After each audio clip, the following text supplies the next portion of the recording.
Ebusia for my mama kwaba and fambra the youth arena eso. The youth arena ewo Attention TV. Attention TV ewo YouTube ewo Facebook and Twitter.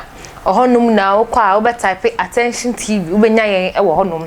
Uwia o follow no wa like YouTube no wa share Facebook no wa share comments na weja enso ewo ho.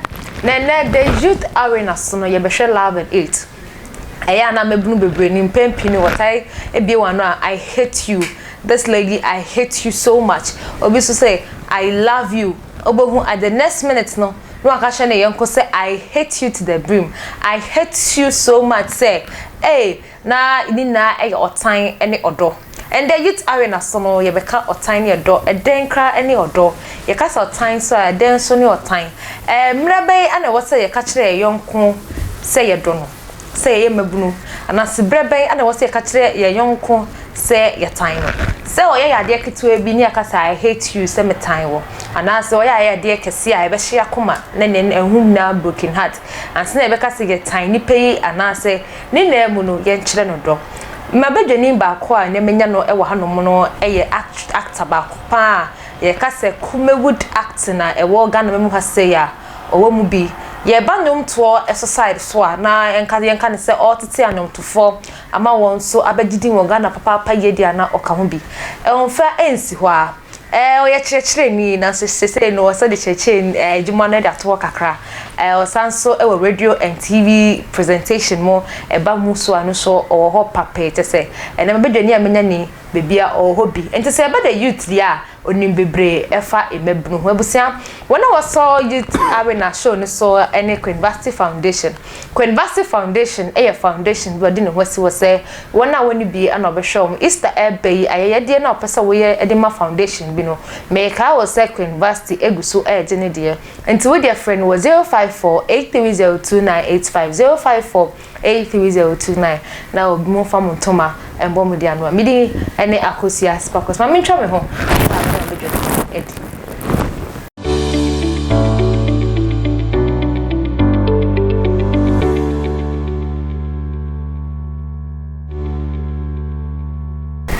Ebusia me da se wonya bread train ma metwa me ho simape e de ebaye the youth arena eso ana ye wono sna midi kan ne ye behwe odo ene otan ebreben ana wo se me kache me se me do ebreben so ana wo se me kache me yonkuni se me tan no otan ewe hwe eden na de tan ba odo so ewe hwe eden so ana de odo eso ba mabedwani ende ene obofo Michael yanko nenko free fan komo no enhyehyɛ so opo ma kwa ba yenua did say you be boko da bia don ene mo pa se busia on force be kaya obofo so ne papa fimu kakra yes ma okoye ntina mu nta ehu no na okowa na yese say he okoye na oboka oba unsiri o ana mewa se e kanu bru 1000 na idia mu billions ne ho idia oba se umuna sa o junsa body a obeje wa kra but akusha God has been good to me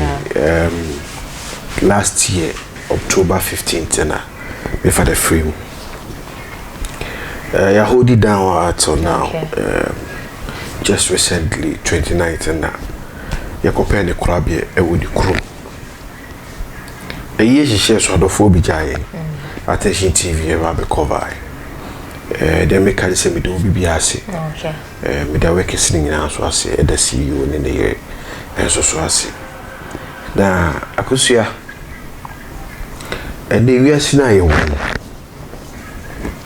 odo hu hia enko foso say we ase aye hu e be de na odo hu ahi ye ka odo no ye wo mu enkrabatan edo na broni friend branches na ye ka odo a ye ntwa dwinsi ade ba akoso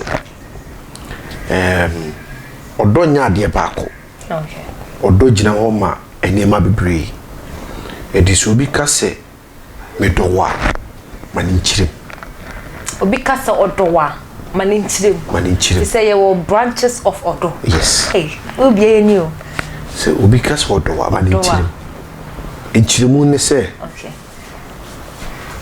odo kosi ebrebi eno yedo ejitu odo afebo ejitu bedo ewo ade bi a wo ye ne mpremprim yajitu okay ena bedo ene do china aso ho a bedo ewo wo kasa a wo kasa di pa yajitu okay bedo ewo wo ne yajitu okay na obi kasa bedo a eni ntiase a eno so yajitu me do beyond everything. Yes. Ejitu. And this will be cast on the woman in Chim. Until maybe an idea be a me. Yes. The tell me cast one in Chim and say, or do. So do you are or tiny woho. Okay. The opposite of love is hate. Is hate. And this will be cast on the woman in Chim. Okay. Or tiny woho. It just said the power of what time. Now, send me time. Now, sad. Yes. Me do nipa, me sans one time nipa. I also said to me time. Me can say time nipa na do nipa. You see nipa oh wa. I also would me do. Say nipa ya na ye do mo. Oh. Me airpod. Me to me adore me airpod. Okay. What you say? Aye. Good. E me to me so abase.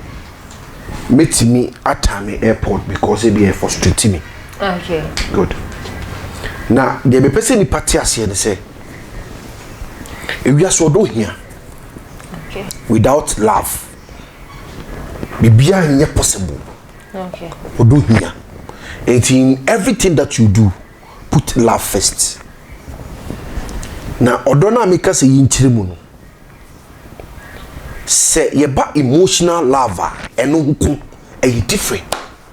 Emotional love is different. Emotional love is different. Okay. And psychologically, mentally, socially, you can love. Nti enye odobia na emotions e di etri. There be. Okay. Go on adwin keke. Adwin keke. The way we sit wasemasem. Wado wasem. No emotion be emotions in a level of understanding. Okay. And a man they adore. But relationship wise, not emotions more. Also relationship and a emotions. Yeah. You get it. Now, relationship no. Yentias say a 2 words. Relation. Yes. Na ship. And a ship near their boom. Okay. Ship no. In every ship there is a captain. Yeah. And when there is relation, there is 2 bond. 2 bond no. Won't me relate unless you get the opposite thing. Okay. Ansana what me dey relate. This one you be the tutu. Ansana it make say oh this ni relation. Yes. You get it. Yeah. Enti e was what you say relation bam with 2 people you need to get a leader. That is the ship. That's the captain. Okay. In the ship. And then I see 2 captains cannot drive one ship. And now what you say obefa captain na free sa 2 ni mu. The 2 no you need to choose a leader. A leader. Okay. There's a relationship you now say choose a leader. You need to choose a leader. And Oko Bible more biblically men are to be leaders. Leaders, yeah. Men are to be leaders. It's automatically men are leaders. Okay.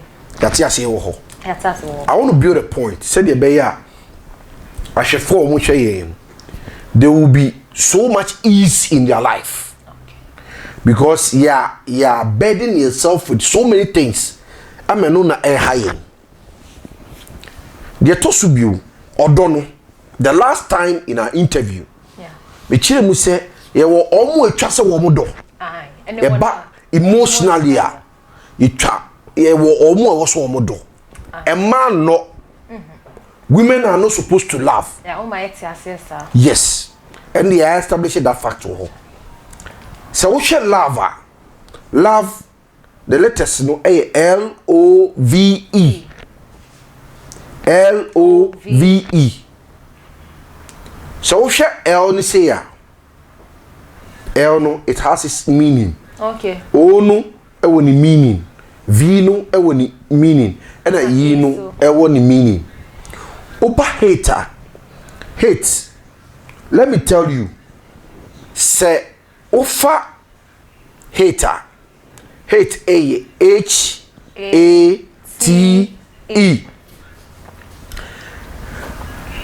Abrofo word no. Aye. They are so intelligent say the last letter no. Ese. The same. EE. EE, right? Yeah. Se wo ba emfitiase ene mfimfini enye pe. Enti penifo kasa bi se awieye ni asem no. Okay.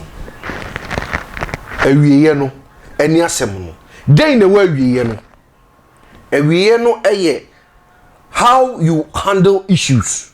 Okay. How you understand the issue. Ye kan odo efe. Odo ma abotre.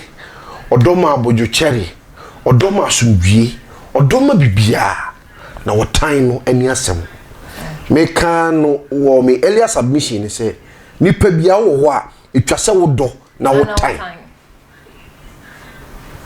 nipa bia etwase wodo na wotan adenti na wo say wodo na wo sa tan. This is something that is not normal. Okay. But etwase wotan a ema wuhunu eniema ulaki. So what time ya anyoma to say then na yen time. Good. Me da sepa ni sa question. I also what time usuban. Usuban na me won. Me won. O se wudo obi a eye usu ene wo ban. Okay. Ene be mo wo hu se nipa so mesi me do no. The bema watan will be a usu and wo ban. It is say, day in the bema will be a yard, dear ma watan. Bisa wo say it is a missing do akusia sparkles. Day in the bema matan akusia sparkles. Okay. Let's just say, bia akusia ye mi bibia abros watraso. I won't see me bio. I mean to me bio. I didn't mean to me bio. Because ma cheki misuni me bayana. Ebia misuni me ban no me ni agronche ba kosie di agroche ba da kosie di agroche misuni me ban a wo me so ne se sisia na ma gini padi de make what sisia na ma gini padi mi gini padi wo ma mi sensi fom eti se me wo obi time na o se be time suban. Okay.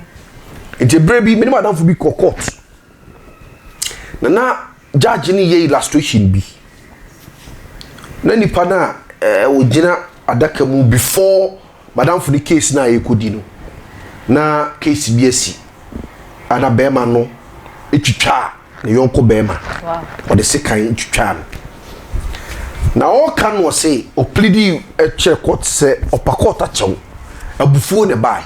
Okay.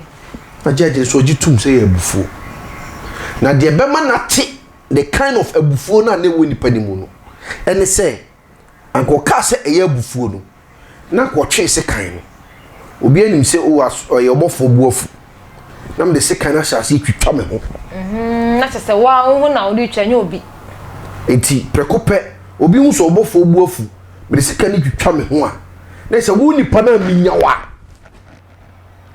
me fa ho nchew enu na judge ni say obeti ase say ampa no na obuafu but say obuafu na wajai wo we de ho na de ko obi ho de ebo apayo say washeda say ebufo de ofo okasa mu nai youth no ene ye nipa yaba no nipa ne di ye di no eye nyoma enti se ebufo ba ye bi ka nam nipa no se ma bufu ye enti se nipa no so na wo se mendeko da bi se obufu a ye se eboda boy eboda mfifi ai enti se wo be hyase fifi ansa not se me fa twa me ho a se de wo befu a e wo se wo hyase efifie twitwa ho mo obi hu se ampa array ne buofu ansa na akobi so. That is how you can level somebody's anger. Okay. That is where you can measure somebody's anger, because ebufuo you cannot measure obi ebufuo. But once obi ebufuo atraswa one care about ono no. It would onyawa. But I say uncle Febu ho mbu fonom dem tu bob bodan. Na de ne size sin kokos se sa ni pa. Enti uhupe. No say nipa no okwa attack no. Se nyame amafia. Nipa no betimi ewu.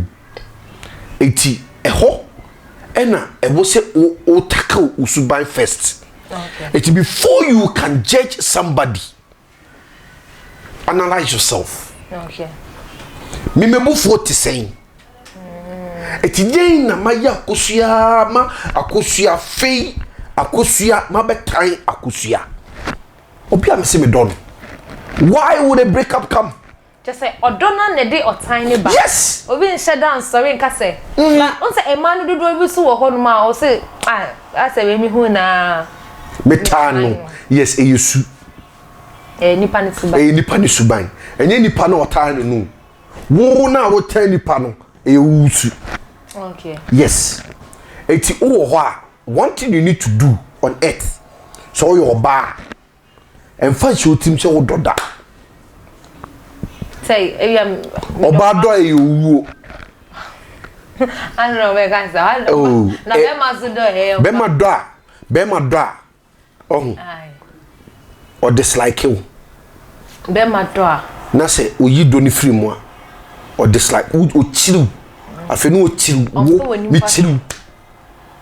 But oba do pe a hate a neighbor. That word hate and no neighbor automatically. It ya feel oba ndie on ohun kura na obetimi ku. And na nam so ma emmanum bi wo ho a o poison wo ku. Yes, because odi kan de ememma su dua ni mu eye odo no.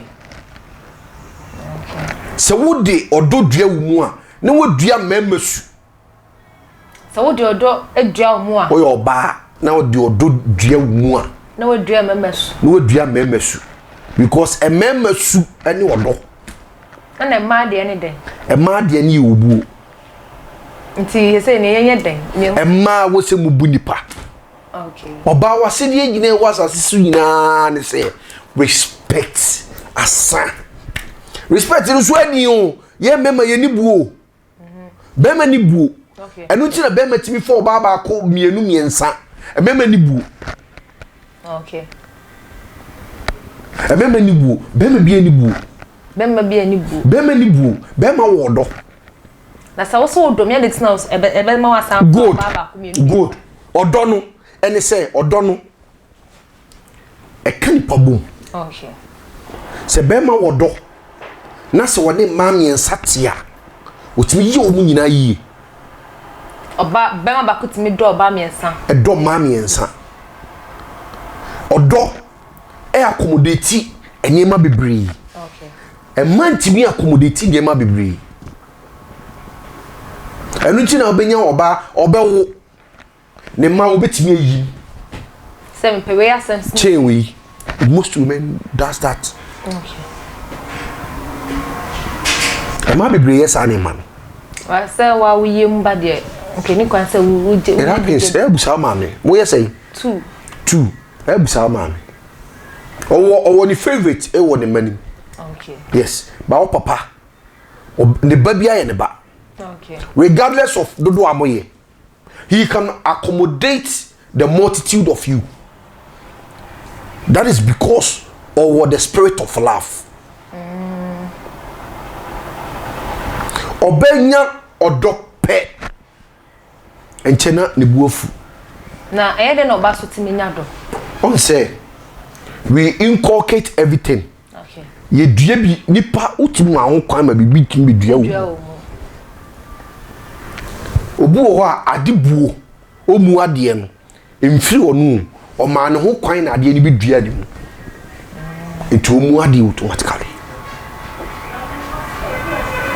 what you say obi wo ho a o ma ne ho kwan na ayemuye abedua ni mu adoye uma ho kwan etimi dua wo adoye yes say uma o charge se obi o charge go nyame achede o se nyo bia netimi charge debi lady charge ne din Ghana san heading debe ne din se Ghana heading oh Ghana heading ne onkofu so mda so adoye ana ebe na mo ka say ade cheye din go se wo na wo no multiple a na me ka se eni wumu a enyi kwan se wo be charge a unya no dodo ansa na wache okay ano na msi se eni wumu a edin etimi ka o last 10 pesos no be bitaw se e ka o se fa cha ho e ye o se bibi no mi sa de man e ye be okay and de mi hu ye ne se metewo na e kam se mi mo obi ska na me de mana nyame adom enyi more than a day I need to get that money back from nowhere oh it me from abo for me to nka che chale oh ene be ma pe kwesi bi me oh any problem ni pa na send the amount wow ma try ma sheda a checki ma jiatu se eye no kore etimi de ye adwuma se wo de say ye dua wo mu me de ne de mi ankasa me hu ni se me di free yeah me nkola abrim ena me de anyini metimi ehunu se ampa me di sa ade na na mo achi a I get results okay intimi ha me ho okay what you say obi wo betimi ama udu he will never get it in return there's no lusu no na lusu say ni pa no oya na bamubu okay eti metimi ayo papa ye me bone me koso ayo papa okay regardless of bone a obey me koso ayo papa because I know what I get from it okay eti say o tinche no obi ka say na me ye obi papa ne de bone atua me ka if you complain you don't know o giving spirit you don't know it ye na oye bi keke kofo ye na oye bi keke ti say obi o say o kwa akodo bema na me nko a me ne bema tena disappointment is because you are watching somebody's relationship it's a wunya disappointment yes okay yes the last time I told somebody say oba e mani pesika keke oba ebeye bema ya e wo reason oba beye bema ya e wo reason reason e bi ne say e betimi aba say oba no ni fie e bia bema tenten gramo enko ni fie da